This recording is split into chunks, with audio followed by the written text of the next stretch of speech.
ఇక్కడ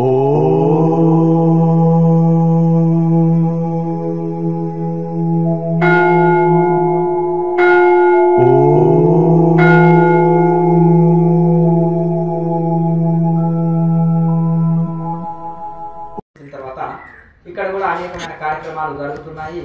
ఇందులో భాగంగా అప్పుడు మేము గతంలో జిల్లాలను సంచరించి ఎన్నో క్లాసులు ఇచ్చినాము. మళ్ళీ ఇప్పుడు కాలమాన పరిస్థితుల్లో ఇప్పుడు అవసరమని మా గురువుల ఆజ్ఞ ప్రకారంగా అన్ని జిల్లాల్లో G50 ప్రోగ్రామ్స్ జరుగుతున్నాయి. ఇప్పుడు సమాజానికి ఇప్పుడు ఇది అవసరం అంటే వారికి ఆహార అలవాట్లు, ఆరోగ్య రీత్యా, సామాజిక పరిస్థితులను బట్టి, కుటుంబ వ్యవస్థ మీద పరిస్థితులను బట్టి ఇప్పుడు మరి ప్రజలకు ఈ యొక్క క్రియాయోగం అవసరం. ఎందుకంటే విద్యార్థులకు ఏకాగ్రత అవసరము, వృద్ధులకి ఆరోగ్యం అవసరము, అలాగే ప్రతి ఒక్కరికి ఈ యొక్క అంటే ఆత్మబలం, మనోబలము పెరగాలి. అన్ని రకాలు ఏది ఉంటామంటే మనం క్రియాయోగ మెడిటేషన్ తప్పకుండా చేయాలి. క్రియాయోగ మెడిటేషన్ చేసినప్పుడే మనము మంచి అద్భుతమైన ఫలితము పొందుతాం. కనుక అలాగే ఈ యొక్క ప్రతి ఒక్కరికి కూడా అవసరం ఇది. కనుక ఈ యొక్క ఒకటి ఏంటిదంటే మనకు ఈ యొక్క 6 ముద్రల్ని చేసి ధ్యానం చేస్తే వెంటనే మనం అంతర్ముఖం అవుతాం. అయితే ఈ యొక్క 6 ముద్రలు ఏమంటే మొదటిది తాళవిక్రియ, చక్రస్మరణ, మహాముద్ర, నాభిక్రియ, ప్రాణాయామ, జ్యోతి ముద్ర. ఇవి వేసి తర్వాత ధ్యానం చేస్తే వెంటనే ఈ యొక్క 6 ముద్రల్ని ప్రాక్టీస్ చేసి ధ్యానం చేస్తే వెంటనే మన మనసు అంతర్ముఖం అవుతుంది. లేదంటే మనం సహజంగా కూర్చుంటే నిద్రమత్తులోకి వెళ్ళిపోయే అవకాశాలు చాలా ఉంటాయి. కనుక ఈ యొక్క క్రియ అనేకమైన మార్గాలు ఉన్నాయి. మరి కడవడి పెరుగు తినలేము కనుక అందులో పిడికని వెన్న తీసి ఉంటే దాని సారమంతా మనకు వంట పడుతుంది. కనుక కడవడి పెరుగులోకి వెళ్ళి పిడికడి వెన్న తీసినట్టు క్రియాయోగం, హఠయోగ, రాజయోగ, మంత్రయోగ, రయోగంలోని మెయిన్ పాయింట్స్ నుంచి మన క్రియాయోగం అందించారు. అనేక మార్గాలు కాశీ వెళ్ళటం ఉన్నప్పటికీ కూడా మనకు క్రియాయోగం అనేది ఫ్లైట్ వే లాంటిది అనమాట. కనుక మనం ఈ క్రియాయోగం వలన మనము అద్భుతమైన ఫలితాలు మనం పొందుతాము. కనుక ఈ యొక్క ఏదో ఒక ఆసనాన్ని మనము అభ్యాసం చేసుకోవాలి. అభ్యాసం చేసుకున్న తర్వాత మనకు ఇప్పుడు చాలా మంది కూర్చోవడానికి రాదు. ఒక ఆసనంలో ఇలా కూర్చున్నాం అనుకోండి, ఇలా దగ్గర కూర్చున్నప్పుడు ఇలా మోకాలు ఇలా పైకి వచ్చేస్తుంది, ఇలా మనం కిందికి తోస్తుంటాం. అట్లా కాకుండా పాదంని విశాలంగా ఉంచాలన్నమాట. చాలా విశాలంగా ఉంచినప్పుడు విశాలంగా ఉంచుకొని మనము ఇలా కూర్చున్నప్పుడు సిద్ధాసనం లేదా పద్మాసనము అభ్యాసం చేసుకోవాలి. ఈ ఎడమ పాదం మడమ ద్వారా ఇప్పుడు పాత వాళ్ళకి అభ్యాసమే కానీ కొత్తగా వచ్చిన వాళ్ళకి మనకు అవగాహన ఉండాలి. ఏ ఆసనంలో కూర్చోవాలి, ధ్యానం ఎట్లా కూర్చోవాలి, ఎట్లా మనసు నిలపాలని ప్రతి ఒక్క చిన్న పాయింట్స్ కూడా అవసరం కొత్తగా వచ్చిన వాళ్ళకు. కనుక ఈ ఎడమ పాదం మడమ ద్వారా మల ద్వారాని లాగ్ చేసి కుడి పాదము మడమ ద్వారా యూరినల్ని లాగ్ చేస్తే ఇక మన దీన్ని సిద్ధాసనం అంటారనమాట. ఇది మనోబలం, ఆత్మవిశ్వాసం కలిగిస్తుంది. చక్కగా మనసు అంతర్ముఖం అవుతుంది. కొంతమంది సిద్ధాసనంలో కూర్చొని 12 సంవత్సరాలు కూర్చొని సిద్ధులుగా మారిపోయారు. అట్లా ఈ సిద్ధాసనం అనేది చాలా ఇది ఉంటుంది. మేరుదండం ఎప్పుడే కానీ వంగి కూర్చోవద్దు, స్ట్రైట్ పెట్టి కూర్చుంటే ఎంతో బెనిఫిట్ ఉంటుంది. మనకు మేరుదండము తప్పనిసరి కూడా మేరుదండము నిటారుగా ఉంచే కూర్చోవాలి. తర్వాత మనం అనుకూలంగా ఉన్నప్పుడు పద్మాసనం కూడా చాలా శ్రేష్టం. గృహస్థులకి పద్మాసనం చాలా మంచిది. ఎడమ పాదము ఈ కుడి తోడ మీద, కుడి పాదము ఎడమ తోడ మీద ఇలా ఉంచుకుంటే మనం దగ్గర కూర్చుంటే ఇలా ఉంటుంది. అంటే విశాలంగా ఉండాలన్నమాట. ఇట్లా విశాలంగా ఇలా కూర్చున్నప్పుడు 2 పాదాలు నేల మీద ఆనుకొని ఉంటాయి. చక్కగా బ్యాలెన్స్ గా ఉంటుంది. మొదటి రోజు కష్టం కావచ్చు, మెల్లమెల్లగా అదే అభ్యాసం అవుతుంటుంది. కనుక స్టార్టింగ్ లో చాలా ఇబ్బందిగా ఉన్న వాళ్ళు కనీసం ఇట్లా కాలు క్రాస్ చేసి అయినా కూర్చోవచ్చు. ఇంకొకటి ఈ ధ్యానానికి ఏ ఆసనాలు అనుకూలంగా ఉంటాయనే దాని మీద ఇప్పుడు మనం మాట్లాడుకుంటున్నాం. కనుక ఇప్పుడు ఈ పాదముని ఈ యొక్క తొడ సందులోకి ఇలా ఉంచి ఈ కింది తొడ సందులోకి ఈ యొక్క ఎడమ పాదం ఉంటుంది కదా, ఇది సింపుల్ గా ఇలా కూర్చోవచ్చు. ఇది ఎంత సింపుల్ గా ఉంటుంది. ఈ పాదంలోకి ఈ పాదం క్రాస్ గా ఈ తొడ సందులోకి వస్తుంది. కనుక ఇలా కూర్చున్నప్పుడు విశాలంగా కూర్చున్నప్పుడు నేల మీద పాదాలు ఆడుతుంటాయి. సుఖంగా కూర్చుంటాం. ఎక్కువసేపు కూర్చున్నా మనకు అలసటం ఉండదు, ఇబ్బంది ఉండదు. చాలా సుఖంగా, హాయిగా, ఆనందంగా ఉంటుంది అన్నమాట. ఇవి మెడిటేషన్ కావాల్సిన ఆసనాలు. సింపుల్ గా కొత్తగా వచ్చిన వాళ్ళు చాలా అంత కష్టంగా ఉన్నా కానీ మామూలుగా కాలు క్రాస్ చేసుకొని కూర్చున్నా చేయగా ఈ ప్రాణాయామం వలన నాడీ మండలి శుద్ధి అయి శరీరం చాలా ఫ్రీగా అయ్యి ఫ్లెక్సిబుల్ గా తయారైపోయి మనం ఏ ఆసనమైనా ఈజీగా ఇదవుతుంది. ఈ ప్రాణాయామం కొంతకాలం చేసి మెడిటేషన్ చేస్తుంటే కొంతమంది మొరటు శరీరం చాలా గట్టి శరీరం మెతకబడిపోయి చాలా ఫ్రీగా ఫ్లెక్సిబుల్ గా తయారైపోయి ఏ ఆసనమైనా ఈజీగా చేసే ఇది వస్తుంది. ఏ ఆసనాలు రావాలి కూడా ఏ ఆసనమైనా వేయగలుగుతారు. ఆహారంలో మార్పు చేసుకొని రోజు సాధన చేస్తుంటే అంత బెనిఫిట్ ఉంటుంది. కనుక స్టార్టింగ్లో మీరు కనుక ఈ సిద్ధాసనాన్ని కానీ సుఖాసనాన్ని కానీ కనీసం వీళ్ళ ఈ సుఖాసనాన్ని కానీ అభ్యాసం చేసుకోండి. కనుక అట్లా అభ్యాసం చేసుకుంటూ రోజు సాధన చేయగా ఎంతో మనకు బెనిఫిట్ ఉంటుంది. కనుక ఈ 6 ముద్రలు చేసి ధ్యానం చేయాలి. ఉదయం గంట, సాయంత్రం గంట. పొట్టని 4 భాగాలు చేస్తే సగ భాగము ఆహారం తీసుకోవాలి, పావు భాగము నీరు తీసుకోవాలి, పావు భాగం గాలి కోసం, శ్వాస కోసం ఖాళీగా వదిలిపెడితే దీన్ని మితాహారం అంటారు. శాకాహారమైన మితాహారంగా తీసుకోవాలి. కనుక అట్లా అది మనకు అలాగే ఈ యొక్క మనము భోజనం చేసిన తర్వాత 3 అవర్స్ గ్యాప్ ఇవ్వాలి. జ్యూస్ లాంటి ద్రవాహారం తీసుకుంటే 1 అవర్ గ్యాప్ ఇవ్వాలి. అట్లా ఈ విధంగా ఎంటీ స్టమక్ తోటి చేస్తే కాలిపట్టతోటి ప్రాణాయామం సుఖంగా సాగుతుంది, సాధన మంచిగా కుదురుతుంది. కనుక ఒకవేళ మనం భోజనం చేసిన వెంటనే 1 గంట తర్వాత ధ్యానం చేయాలని మనకు ఆసక్తి ఉన్నప్పుడు ప్రాణాయామం చేయకుండా నార్మల్ మెడిటేషన్ చేయాలి. కానీ ఉదయం సాయంత్రాలు సీరియల్గా ఈ క్రియలు అన్ని చేసినాకనే ధ్యానం చేయాలి. ఇక ఇప్పుడు ఫ్రీ టైం ఒక అరగంట, పావు గంట దొరికింది అనుకోండి, అప్పుడు మనం ఎంటీ స్టమక్ ఉంటే కొన్ని ప్రాణాయామాలు చేయాలి. లేదంటే మనం భోజనం చేసి ఉంటే నార్మల్ మెడిటేషన్ చేసుకుంటే సరిపోతుంది. మనం ఎప్పుడు క్రియాయోగి ఒక సిద్ధాంతం పాటించాలి. ఈ సూత్రాన్ని తప్పకుండా పాటించాలి. ఇప్పుడు ఇది ఒక సైంటిఫిక్ అనమాట. ఇప్పుడు ప్యాన్ ఒక సూత్రం మీద, ఫ్లైట్ ఒక సూత్రం మీద, ట్రైన్ ఒక సూత్రం మీద, నీటి అడుగు భాగంలో కూడా కొన్ని జలాంతర్గాములు ఉంటాయి, పైన స్టీమర్లు నడుస్తుంటాయి. ఒక సూత్రం మీద నడుస్తుంది సైన్స్లో. అలాగే ఇది యోగం కూడా ఒక సూత్రం మీద నడుస్తుంది. అది ఏంటంటే ఈ ప్రాణాయామ రేచక, పూరక, కుంభక సహిత ఈ 3 కలిస్తేనే ప్రాణాయామం అంటారు. లేకపోతే ఉచ్ఛ్వాస నిశ్వాసాలు జరుగుతాయి. సహజ ప్రాణాయామంలో దీర్ఘ ప్రాణాయామ శ్వాసక్రియలు చేస్తుంటాం, అదొక రకం. లేదా రేచక, పూరక, కుంభకం ఈ 3 కలిపి చేయొచ్చు. ఈ 2 రకాలుగా ఏది చేసినా బెనిఫిట్. అయితే ఎక్కువ దీర్ఘ శ్వాసక్రియలు చేయని వాళ్ళు కుంభకం చేయాలి. ఇంకా ఎక్కువ దీర్ఘ శ్వాసక్రియలు చేసేటోళ్ళు కుంభకం చేయకుండా నడిచిపోతుంది. 1 నిమిషానికి ఒక శ్వాసక్రియ చేసేటోళ్ళకు అందులోనే కుంభకం ఏర్పడుతుంది. కనుక అయితే తప్పకుండా మనము ఈ సూత్రాన్ని పాటించాలి. ఇంకొకటి, క్రియాయోగి ఎల్లవెల్లలా సాధనలో స్టార్టింగ్ నుంచి ఎండింగ్ వరకు నాలుకని మడత పెట్టి ఉంచాలి, కళ్ళు మూసి ఉంచాలి, మనసు, దృష్టి, ఆజ్ఞచక్రం నిలుపుకోవాలి, మేరుదండం నిటారుంచి చేయాలి. సాధన మొత్తం ఇలాగే ఉండి చేయాలి. మనం ఖాళీ సమయాల్లో కూడా నాలుకని ఫోల్డ్ చేసుకొని ఉంచవచ్చు. అయితే దీనివల్ల బెనిఫిట్ ఏంటిదంటే, ఇప్పుడు మనకు క్రియాయోగంలో ఇన్ని ముద్రలు ఎందుకంటే మనం కూర చేయడానికి, ఒక వంట చేయాలంటే ఎంత సామాగ్రి అవసరం. ఒక కూరగాయలు తీసుకొస్తే, బియ్యం తీసుకొస్తే కాదు, దానికి ఎంతో సామాగ్రి అవసరం ఉంటుంది. అలాగే యోగంలో మనోలయం జరగాలంటే ఈ ముద్రలన్నీ అవసరం ఉంటాయి స్టార్టింగ్లో. కానీ తర్వాత కూర్చున్న వెంటనే ధ్యాన స్థితిలోకి వెళ్ళిపోయే స్థితి కలుగుతుంది. అది చాలా కాలం కొత్తగా, ఇప్పుడు బాగా బైక్ నడిపించిన వాళ్ళు చేతులు లేకుండా కూడా నడపగలుగుతారు. ఎందుకు అంటే బ్యాలెన్సింగ్ వస్తుంది అనమాట. అట్లాగే మొదలు మాత్రం ఈ అన్ని ముద్రలు వేసి క్రమ పద్ధతిలో చేయవలసిందే. కనుక ఇవి మనము తాళవ్య క్రియ ఉంది. ఈ తాళవ్య క్రియ ఎందుకు చేయాలంటే, ఈ నాలుక పొడుగు కావాలి. ఇప్పుడు ఉండే నాలుక కొద్ది 1 ఇంచు పొడుగు అయితే పూర్ణకేచర్ వస్తుంది. ఈ నాలుక వెనకాల కంఠ బిలం ఉంది. ఆ కంఠ బిలంలో చిన్న నాలుక వెనక భాగంలో లోముకు రంధ్రాలు ఉంటాయి. ఆ 2 లాగు పడితే అది పూర్ణకేచర్ అంటారు. అప్పుడు అమృతం కలశం ఉంటుంది సహస్రాలంలో, అది అమృత ధారగా గొంతులోకి జారుతుంటుంది. ఆఖరి దప్పులు కంట్రోల్ చేస్తుంది. అలాగే ఉచ్ఛ్వాస నిశ్వాసాలు నెమ్మది నడుస్తాయి. కుంభకం ఎక్కువ చేయగలుగుతాం.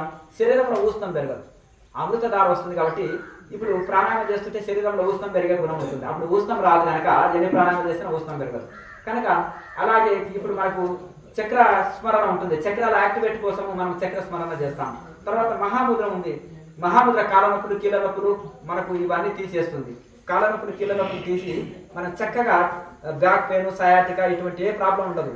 అలాగే అన్ని నాడులన్నీ శుద్ధి అయిపోతాయి. అంటే ఈ యొక్క ఫ్రీ అవుతుంది. దీన్ని కుండల్ని యాక్టివేట్ చేసే ముద్ర అని కూడా అంటారు.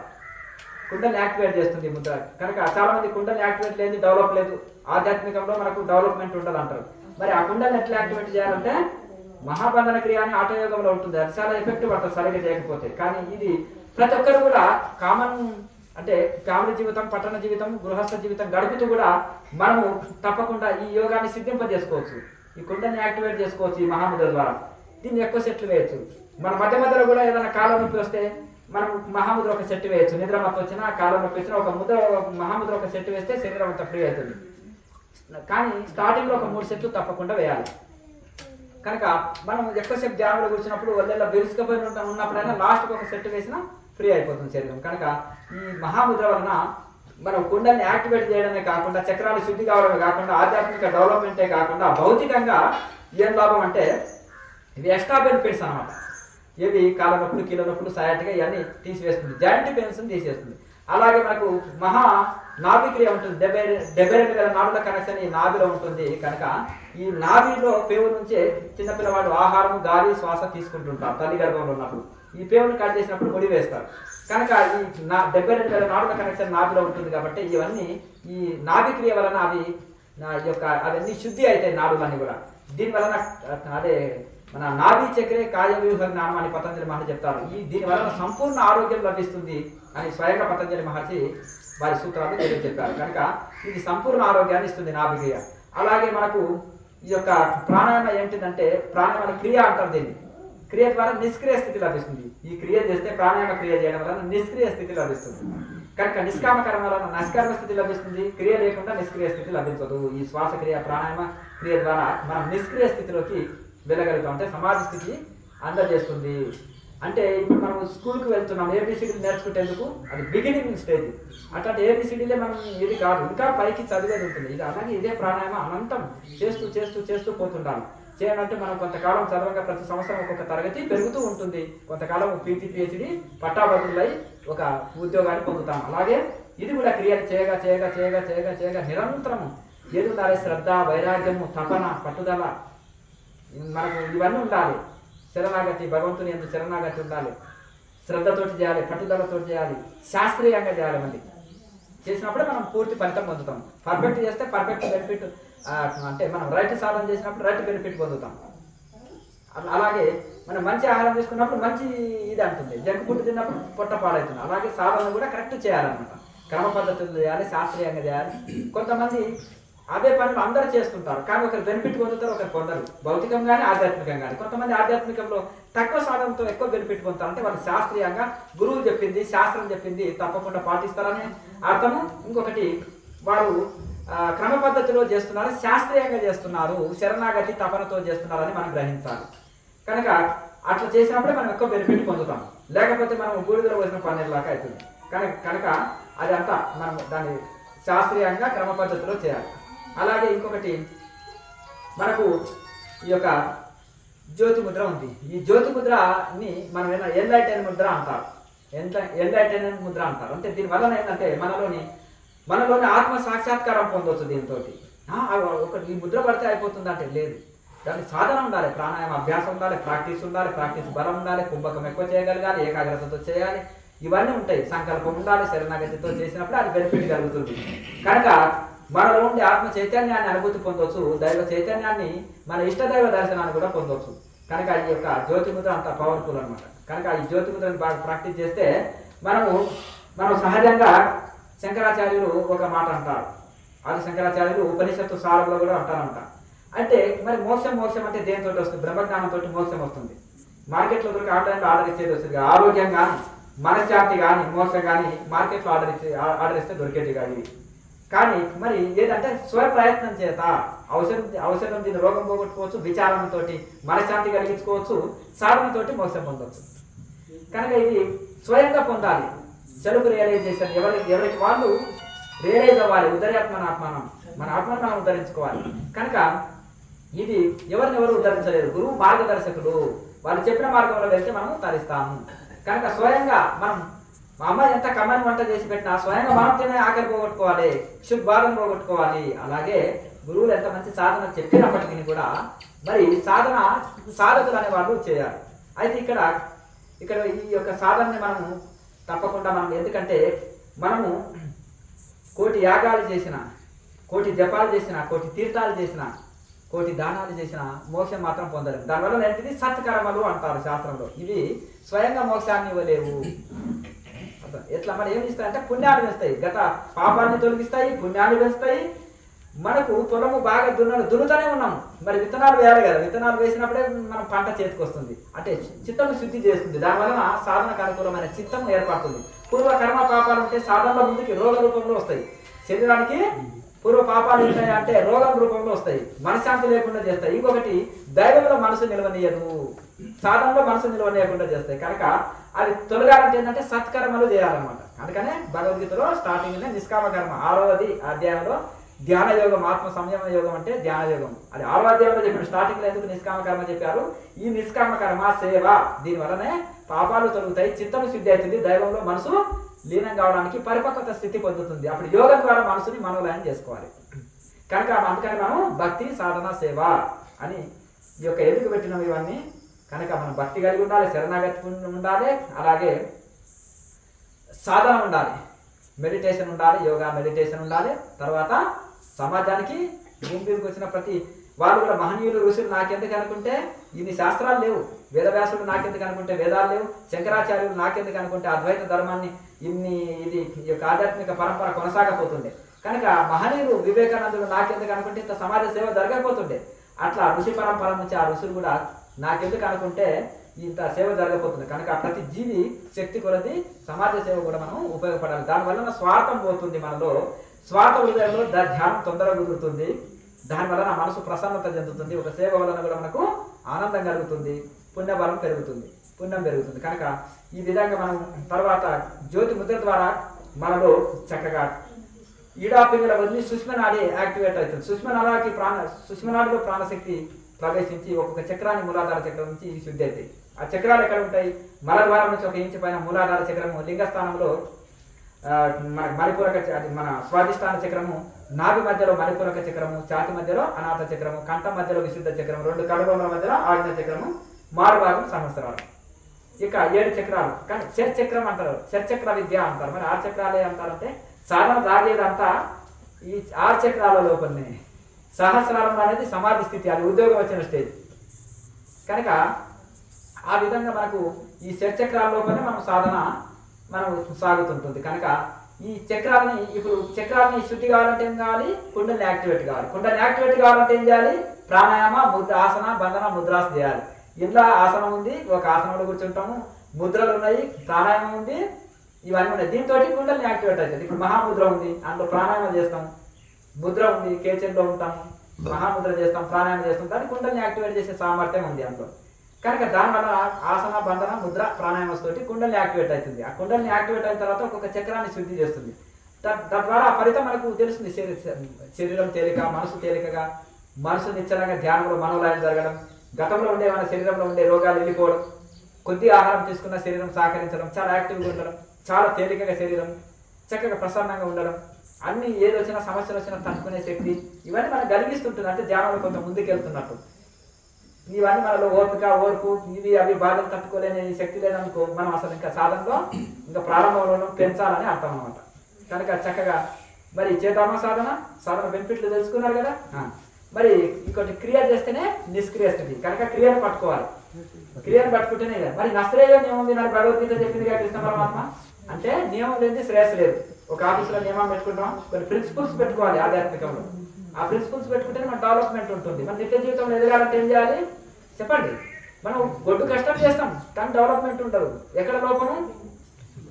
ఇప్పుడు రైతు ఉన్నాడు, పొలం ఎండిపోయినాక నీళ్లు పెడతాడు. ఈయన ఏం లాభం చెప్పండి? రోగం అంతా ముదిరిన తర్వాత మందు వాడితే ఏముంటుంది? అంతేనా కదా. స్టార్టింగ్ నుంచే డాక్టర్ చెప్పిన సూచనలు ఇవన్నీ పాటిస్తూ వాడాలి. కనుక మొత్తము అట్లా. కనుక మనము ఏ సమయంలో ఏది చేయాలనో అది చేస్తేనే డిసిప్లిన్ అంటారు. క్రమశిక్షణ, సెల్ఫ్ డిసిప్లిన్, వ్యక్తిగత క్రమశిక్షణ. వ్యక్తిగత క్రమశిక్షణ పాటించినప్పుడే జీవితంలో మనము పైకి వస్తాము. లేకపోతే ఏడ వేసిన గొంగడి అక్కడే. కనుక మనం వ్యక్తిగత క్రమశిక్షణ ప్రతి మనిషికి ఉండాలి. విద్యార్థికి ఉండాలి, ఉద్యోగులకు ఉండాలి, వ్యాపారికి ఉండాలి, నేతకు ఉండాలి, దాతకు ఉండాలి, ప్రతి ఒక్కరికి ఉండాలి. కనుక వ్యక్తిగత క్రమశిక్షణ ఉండాలి. అలాగే మనకు హార్డ్ వర్క్. సక్సెస్ కారణం ఏంటిదంటే ప్రపంచంలో నిలిచిన గొప్ప వ్యక్తులు వాళ్ళ సక్సెస్ కారణం ఏంటిది? ఒక బిజినెస్ మ్యాన్ కానీ, ఒక పొలిటికల్ లీడర్ కానీ, ఒక యాక్టర్ కానీ, డాక్టర్ కానీ, కలెక్టర్ కానీ, కండక్టర్ కానీ, వీళ్ళంతా వాళ్ళ సక్సెస్ కారణం ఏంటిది? Hard work. హార్డ్ వర్క్ ద్వారా ప్రమోషన్లు వస్తాయి, ఉద్యోగులకు రావా? హార్డ్ వర్క్ ద్వారా మనం ఏదైనా మంచి విద్యార్థులు మంచి ర్యాంకులు సంపాదించుకుంటారు, మంచి పోస్ట్ కొట్టుకుంటారు. అట్లాగే ఏదైనా సరే ఒక వ్యాపారి కూడా పైకి వస్తాడు. హార్డ్ వర్క్ ఒకటి, అంకిత భావంతో చేయాలి ఒకటి. మనము ఈ విధంగా చేసినప్పుడే మనం ఇదవుతాం. కనుక అందరు చేస్తారు పనులు, కానీ కొంతమంది సక్సెస్ అవుతారు, కొంతమంది కాదు. ఎందుకంటే ఏ సమయంలో ఏది చేయాలో అది తెలుసుకొని చేయాలి, వ్యక్తిగత క్రమశిక్షణ పాటించాలి, హార్డ్ వర్క్ చేయాలి. అప్పుడే మనం అనుకున్న లక్ష్యాన్ని చేరుకుంటాము. మనం పుట్టలోని చెదలు పుట్టదా గిట్టదా అన్నట్టే ఉంటుంది. లేకపోతే భూమి మీదకి వస్తేనే పోతుంది. కార్యరాజులు రాజ్యములు వాళ్ళే చెప్పు. అట్లా కాకుండా మనం భూమి మీదకి వచ్చినప్పుడు ప్రతి మనిషికి ఒక లక్ష్యం, ఒక ఏమో ఒక గోల్ ఉండాలి. ఆ లక్ష్యాన్ని చేరుకోవడం కోసం ఏం చేయాలి? నిరంతరం పరిశ్రమ చేయాలి. ఆ లక్ష్యాన్ని రోజు గుర్తు చేయాలి. లేచినా కూర్చున్నా పడుకున్నా మనకు ఆ లక్ష్యం గుర్తుండాలి. కొంతమందికి చెప్పుకోనక్కర్లేదు. అది కానప్పుడు మళ్ళీ వాళ్ళు ఏం చేస్తారు? నవ్వుకుంటారు. మన మనసు, మన ఆత్మకు మనం చెప్పుకోవాలి ఆ సంకల్పాన్ని. దానికోసం ప్రయత్నం సాగాలి. కనుక ప్రతి ఒక్కరికి ఒక గోల్ ఉంటే సోమర్తనం పోతుంది. ఏ గోల్ పెట్టుకోకపోతే ఉంటుంది? సోమర్తనం ఆవరిస్తుంది మనిషిని. కనుక ఒక గోల్ లక్ష్యం పెట్టుకుంటాం అనుకోండి, సోమర్థనం ఉండదు మనిషికి. కనుక ఆ విధంగా మంచి మనకు ప్రతి ఒక్కరికి ఒక లక్ష్యం ఉండాలి. మన కళలు కనడం మంచిదే, కానీ దాన్ని సాకారం చేసుకోవాలి. లేదంటే పగటి కళలు అయితే సాకారం చేసుకోవాలంటే మనం దానికి మనం ప్రతి ఒక్కటి కూడా దాని గురించి క్షుణ్ణంగా తెలుసుకొని దానికై మనం పరిశ్రమ చేయాలి. కనుక ఇప్పుడు మనము ఈ యొక్క క్రియాయోగం ద్వారా సంకల్ప శక్తి పెరుగుతుంది.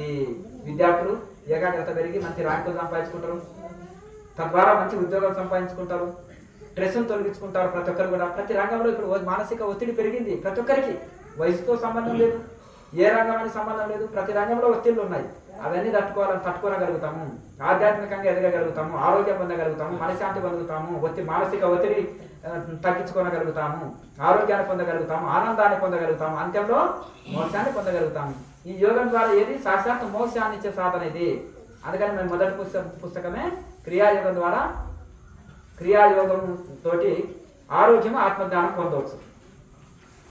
ఎందుకంటే ఇది ఆరోగ్యాన్ని భౌతికం. ఎందుకంటే చాలా మంది నాకేం బెనిఫిట్, మోక్షం దేవుడు ఎరుగు, నాకు ఇప్పుడు ఎంబడే బెనిఫిట్ ఏది కలుగుతుందంటే ఎంబడే మీకు ఇచ్చేది ఆరోగ్యం. ఫస్ట్ బెనిఫిట్ ఏంటిది? ఆరోగ్యం. కొద్ది సాధనకే ఇవి వస్తుంది, అది సంపూర్ణ ఆరోగ్యం. తర్వాత ఇంకా మోక్ష సాధన ఇంకా చాలా చేయాలి. దానికి క్రియ నుంచి నిష్క్రియ స్థితికి వెళ్ళాలన్నమాట. కనుక మనం నిరంతరం చేయగా అయ్యో నేను అంత కాశీ వెళ్ళగలుగుతానంటే రోజు ఒక ఊరు నడిచి వెళ్తున్నాం, వెళ్ళమా? కొన్ని రోజులకు వెళ్తాం, అక్కడనే కూర్చుంటే ఏమి వెళ్ళలేము. ఇప్పుడు అయ్యో ఇన్ని పుస్తకాలా, నేను చదవలేను, నాకు ఆ చదివద్దని చిన్నపిల్లవాడు అన్నాడంట. ఒరే నాన్న రోజుకో ఈ 4 పుస్తకాలు ఇట్లా చదువుతూ పోతుండు, ఓ సింతేనా అంటాడు.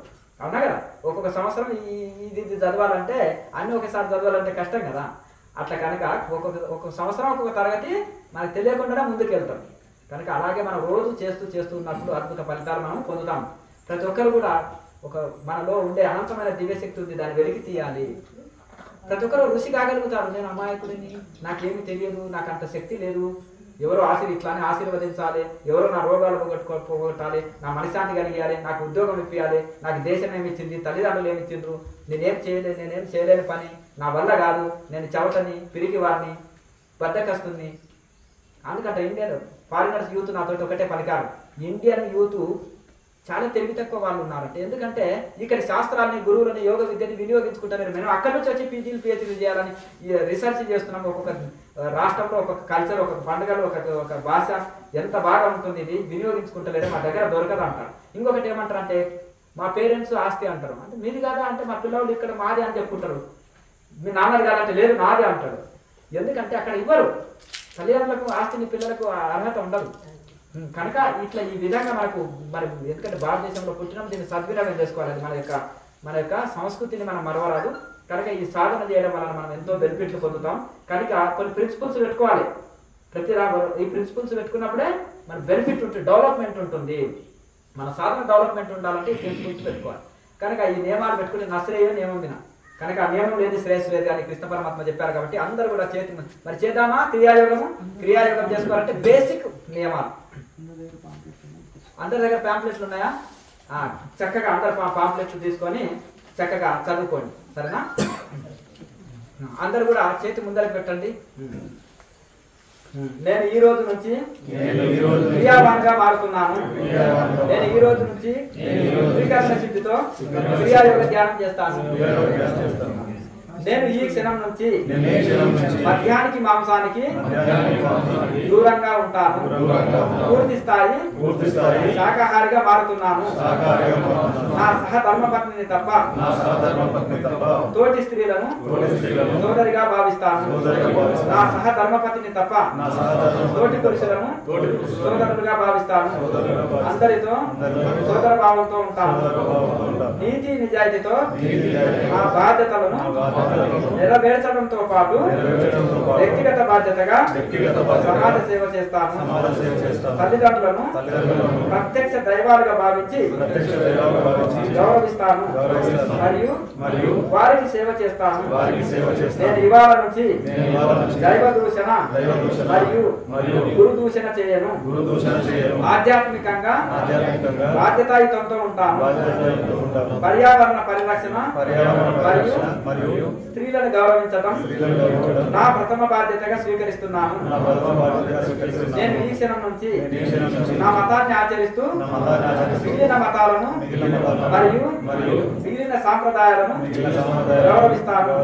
కుల, వర్ణ, ప్రాంత, లింగ వివక్ష చూపకుండా నా దేశం పట్ల బాధ్యతాయుతంగా ఉంటూ భావితరాలకు ఆదర్శంగా ఉంటాను. భారతదేశం యొక్క గొప్పతనమును మరియు G50 యొక్క ఉన్నత ఆశయాలను లక్ష్యాలను అందరికీ వివరిస్తాను. జై బ్రహ్మజ్ఞాన భారత్, జై బ్రహ్మజ్ఞాన భారత్, జై బ్రహ్మజ్ఞాన భారత్. అయితే యూత్ కోసం ఇంకొకటి కూడా పెట్టినాం. అదేంటిదంటే ఈ యొక్క జ్ఞాన వివేక భారత్. యూత్ కోసం కాలేజీల్లో, ఇంజనీరింగ్ కాలేజీ, మెడికల్ కాలేజీలో అందరికీ యూత్ ఇప్పుడు అవసరం కనుక జ్ఞాన వివేక భారత్. ఇవి ఎందుకు పెట్టినాం అంటే ఇప్పుడు G50 ప్రోగ్రామ్స్ అంటే జ్ఞానానంద గమ్యం 50 ప్రోగ్రామ్స్ అంటే ఎందుకంటే ఇప్పుడు పూర్వకాలంలో సబ్జెక్టులు ఏమున్నాయి విద్యార్థులకి? వేదాలు, ఉపనిషత్తులు, శాస్త్రాలు, రామాయణ, భారత, భాగవత, ఇతిహాస, పురాణాలు ఇవన్నీ ఉన్నాయి.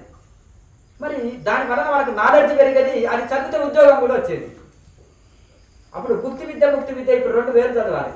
అంటే మనకు ఉద్యోగం రావాలంటే ఒక విద్య చదవాలి, మోక్షం పొందాలంటే బ్రహ్మ విద్య చదవాలి. ఇప్పుడు రెండు విద్యలు. అప్పుడు ఒకటే విద్య, సబ్జెక్ట్ ఒకటే. కనుక భగవద్గీత చదివితే వాళ్ళకి ఉద్యోగం వచ్చేది. అప్పుడు దానివల్ల నాలెడ్జ్ పెరిగేది, భక్తి పెరిగేది. సమస్య వచ్చినా తట్టుకునగలిగాడు. సెల్ఫ్ కాన్ఫిడెన్స్ చాలా మోటివేట్. అట్లా ఎంతంటే భగవద్గీతలో ఆత్మవిశ్వాసం కలిగిస్తుంది, మనోధైర్యాన్ని ఇస్తుంది, భక్తిని పెంచుతుంది, జ్ఞానాన్ని పెంచుతుంది, మత విచారాన్ని పెంచుతుంది. కనుక ఒక చచ్చిపోయిన వాడు, నేను చనిపోవాలనుకున్న డిప్రెషన్కి లోనైన వాళ్ళు కూడా అది చదివితే అనంతమైన ఆత్మశక్తిని పెంచుతుంది. అంటే వాళ్ళకి ఇంత నాలెడ్జ్ని పెంచుతుంది.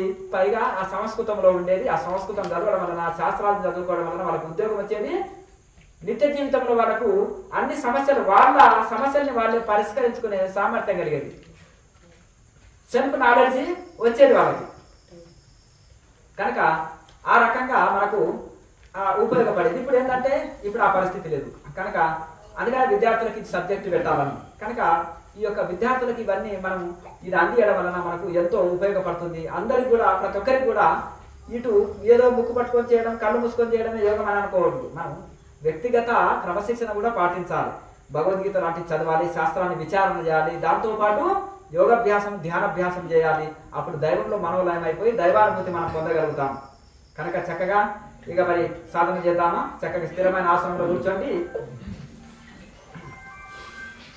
మేరుదండ వితారం నుంచి శరీరాన్ని చాలా ఫ్రీగా ఉంచి సుదీర్ఘమైన ఇవి 2-3 రంగాల గుంట చేసే సహజ ప్రాణాయామం. మొదట చెప్పుకున్నాం.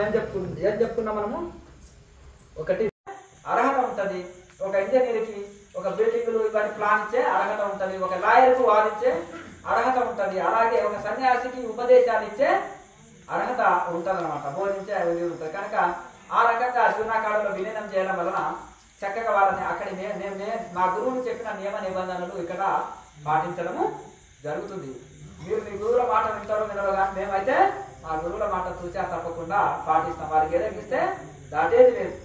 అట్లా కనుక మీరు ఇవన్నీ పాటిస్తే మనకే మంచిది కదా, మనకే మంచిది. కనుక ఇవి పాటిస్తూ చక్కగా హాయిగా సాధన చేసుకోండి. సంస్థ మీకు అవకాశం కలిగిస్తుంది. చక్కగా దీన్ని వినియోగించుకోండి. దీనికి ₹1 ఫీజు లేదు, ₹1 లేదు. కొత్త ఆశ్రమాన్ని కూడా నిర్మాణం చేసుకోబోతున్నాం. కొంత లేటుగా అయింది,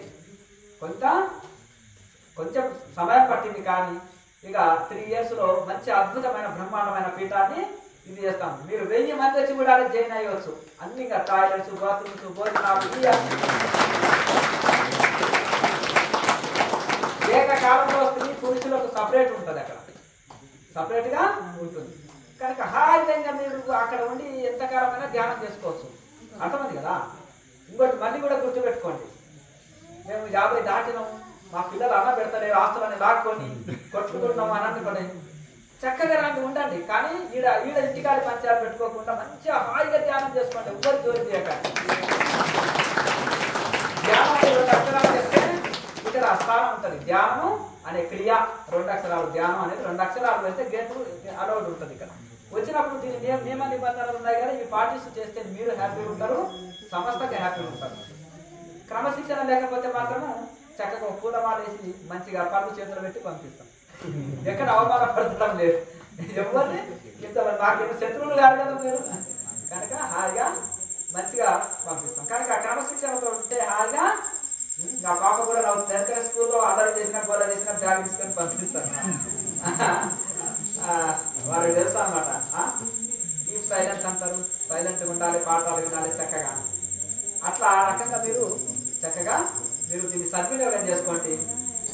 ఒక 10 నిమిషాలు ప్రశ్న జవాబు లేదంటే ముగించుకున్నాం. తర్వాత బతుకమ్మ ఉంది కదా, ఎక్కువ సమయం లేదు, కట్టే కొట్టే తెచ్చే ఈ సాధారణ పరంగా అడగండి. ఇంకొకటి జీకేఎంసీ ఛానల్ మనకు ఆడ స్కానర్ ఉంది, సబ్స్క్రైబ్ చేసుకోండి. కేఎంసీ ఛానల్ కొన్ని అనివార్య కారణాల వలన నిలిపివేయడం జరిగింది. జీకేఎంసీ ఛానల్ ని సబ్స్క్రైబ్ చేసుకొని అందులో ప్లేలిస్ట్ లో ఉంటాయి, క్వశ్చన్స్ ఆన్సర్స్ ఉంటాయి, ఆధ్యాత్మిక సంబంధించిన అన్నీ ఉంటాయి. ఇక్కడ జస్ట్ క్రియేట్ చేస్తుంటే వచ్చే డౌట్ ఉంటాయి కదా, అది ఒకటి అడగండి. ఆహారం ఎట్లా తీసుకోవాలి, క్రియాయోగ సంబంధించిన అన్నీ ఉంటాయి అందులో, చక్కగా చూసుకోండి. మరి తెల్లవారుజామున 4 గంటలకు నుంచి 6 వరకు క్లాస్ ఉంటుంది. క్లాస్ చేసి హాయిగా ఇంటికి వెళ్ళే వాళ్ళు వెళ్ళాలి. వాళ్ళని జైన్ అయి ఉండాలనుకుంటే మాత్రం నియమ నిబంధనలు చెప్పినాం కదా, దానికి కట్టుబడి ఉండేటప్పుడు ఉండొచ్చు. నెక్స్ట్ టకా ఇంకా మీరు ఎక్కువ లేట్ చేయదు, వారు బతుకమ్మ ఆడుకుంటారంట. ఎందుకంటే మన దసరా మనము G50లో ఏమనుకున్నాం, మన సంస్కృతిని ఇప్పుడు మనం అనుకున్నాం కదా, మన సంస్కృతిని మన సాంప్రదాయాలని కాపాడుకోవాలి. మన కట్టు చుట్టూ కొట్టు మన సంస్కృతిని ఇక్కడ ఇంట్లో భాగంగానే మనం ఇవన్నీ చేస్తున్నాం. ఎందుకంటే మన సాంప్రదాయాలు మన సంస్కృతిని ఇవన్నీ కాపాడుకోవాలి. మన సాంకేతిక సాంస్కృతిక దీన్ని మనం కాపాడుకోవాలి. నమస్తే.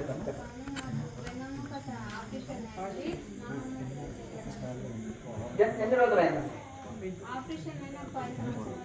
10 సంవత్సరాలు అయిందా? బలవంతంగా వంగకండి, నెమ్మది వంగండి. ముందుకు నెమ్మదిగా ట్రై చేయండి. కొన్ని రోజులకు పర్ఫెక్ట్ చేస్తారు. మొదటి రోజే బలవంతంగా వంగకూడదు. 10 సంవత్సరాలు అయింది కాబట్టి నో ప్రాబ్లం. బలవంతంగా చేయండి, ఏ ముద్ర అయినా కానీ. ఎంత సహకరిస్తే అంతే చేయాలి, శరీరం ఎంత సహకరిస్తే అంత చేయాలి. కొన్ని రోజులకు పర్ఫెక్ట్ వస్తుంది. ఏమన్నా నొప్పిందా? విన్నాక ఏం లేదు కదా, మరి చేయొచ్చు.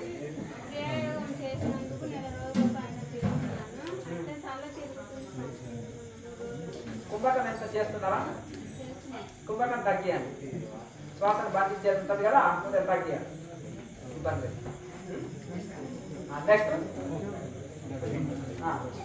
మంచిది. ఇక ఉదయం కూడా మనం క్వశ్చన్స్ ఆన్సర్స్ అడగొచ్చు. తెల్లవారుజామున క్లాస్ ఉంటుంది కదా, ఇక నిశ్చింతగా హాయిగా త్వరగా తిని త్వరగా పడుకోవాలి. ఇంతవరకే అనుకున్నాం. తోటి వారికి ఇబ్బంది కలగకూడదు. మనకు కొంతమందికి నిద్ర రాదనుకో, కొంతమందికి నిద్ర వస్తుంటది.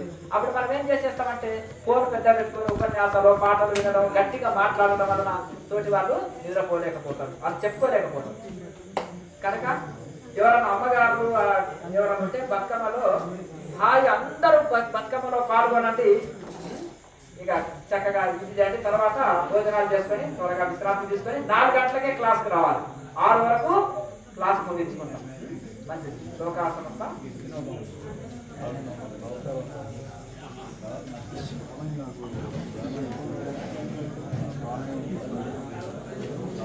ఎంతకాలం చేస్తున్నారు? ఓకే, లాలాజలం వస్తే మీకు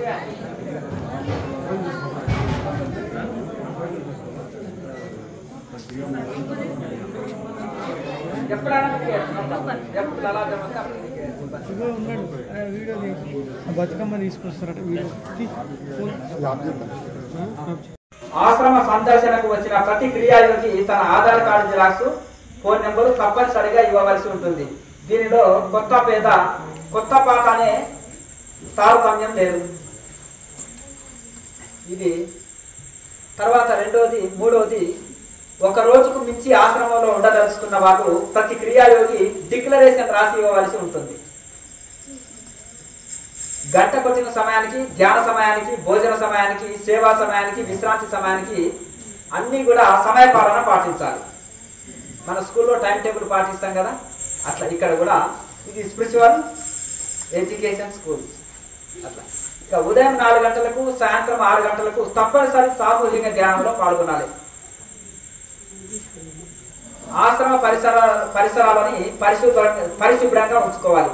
మన ఇంటిని మనం ఎలా క్లీన్ చేసుకుంటామో ఇది కూడా మన ఇల్లు క్లీన్ గా ఉంచుకోవాలి. ఇక ఆశ్రమంలో ఉన్న ప్రతి ఒక్కరితో సోదర భావనతో ఉండవాలని. ధ్యాన సమయంలో ఇతరుల ధ్యానానికి ఆటంకం కలిగించరాదు. కుల మత ప్రాంత వర్ణాల గురించి ఆశ్రమంలో ఆవరణలో చర్చించరాదు. ఇతర ఆధ్యాత్మిక సంస్థల ప్రస్తావన మరియు చర్చ చేయరాదు. ఆశ్రమ వాసులు ఎవరు కూడా సాయంత్రం 6 గంటల తర్వాత ఆశ్రమం విడిచి బయటికి వెళ్ళరాదు. రాత్రి 8 గంటల తర్వాత ఆశ్రమంలోకి ఎవరిని అనుమతించబడదు. శాకాహారమునే భుజించాలి. బయటి భోజన పదార్థాలు తినకూడదు. ఆశ్రమంలోనికి తీసుకొని రాకూడదు. ఏ విధమైన మత్తు పదార్థములు సేవించరాదు. అంటే బీడి, చుట్టా, సిగరెట్ ఇవి ఉంటాయా, ఇటువంటివి, వైన్ ఇటువంటివి. మరి ఏ ఇతర మత్తు పదార్థాలను సేవించరాదు. తోటి సాధకులతోటి ఎలాంటి వ్యక్తిగత విషయాలు పంచుకోరాదు. మనం ఏం చేస్తామంటే కొంచెం పరిచయం అయినట్టు ఇక మన ఇష్టం మొత్తం 10 బుక్కులు చెప్పేస్తాం. వాళ్ళకి ఇక వాట్సాప్ చాటింగ్లు చీటింగ్ జరిగిపోతుంటాయి. అట్లా కాకుండా వ్యక్తిగత విషయాలు పంచుకోరాదు. ఆర్థిక పరమైన లావాదేవీలు నడపరాదు. ఇక బెల్లం చూసినాక చీమలన్నీ ఎగబడతాయి. ఎవరికైనా అప్పుంటారు బయటికి చూపటం మంచి ఉంటారు. అప్పుడు ఎట్లా గుండు కొట్టాలని చూస్తుంటారు. అవునా కదా? అప్పుడు సౌండ్ పార్టీ వచ్చింది, నేను ఎట్లా గుండు కొడతానని చూస్తే సాధకులు కదా, క్రియాజీవులు కదా, అప్పుడు ఏదో అని మనం అనుకుంటాం. ఆ తనానికి రాదు. ఎవరా కొత్త వాళ్ళ పాత వాళ్ళ వాళ్ళు ఎంతవరకు కరెక్ట్ వ్యక్తి అని మనకు తెలియదు. కొత్త పక్షం చిన్నప్పుడు స్కూల్లో ఒకటి ఉండే, కొత్తగా వచ్చిన వాళ్ళని నమ్మరాదు అనేది ఒక పిల్లి కథ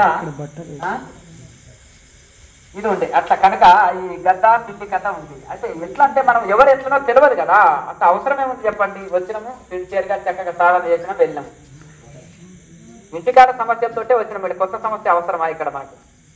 అంతేనా కదా? అటాచ్మెంట్ డిటాచ్మెంట్ ఉండాలి. కనుక వ్యక్తిగత స్నేహాలకు, వ్యక్తిగత వ్యవహారాలకు ఆశ్రమం ఎలాంటి బాధ్యత వహించదు. అంతేనా కదా? ఇక కనుక ఎందుకంటే స్వయంగా నేను ఒకటి మీతో పంచుకోదలుచుకున్నాను. ఇక పేర్లు ఊళ్ళో అవసరం లేదు. కానీ అయితే ఇట్లా కొంతమంది ఉంటారు కదా, పరిచయమైన వాళ్ళతో కూడా లావాదేవీలు నడుపుతున్నాం అనుకో, కొంచెం జాగ్రత్తగా ఉండాలి. పర్సనల్గా అతనితో గంట సేపు చెప్తే మళ్ళీ బోధపడి ఆశ్రమం అనుకున్నాము, ఇలా యోగులు అనుకున్నాము అంటే మరి చెప్పినాను తిట్టువాను.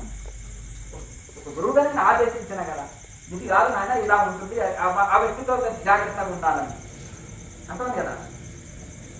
అట్లా ఎందుకంటే మనము ఈ నియమాలు పాటిస్తే మనకి ఇబ్బంది ఉండదు, సమస్యకి ఇబ్బంది ఉండదు. ఇక్కడికి వచ్చినప్పుడు అందరూ మేలు పొందాలని మేము ఆశిస్తాం, అందరూ బాగుండాలని మేము కోరుకుంటాం. అంతే కదా?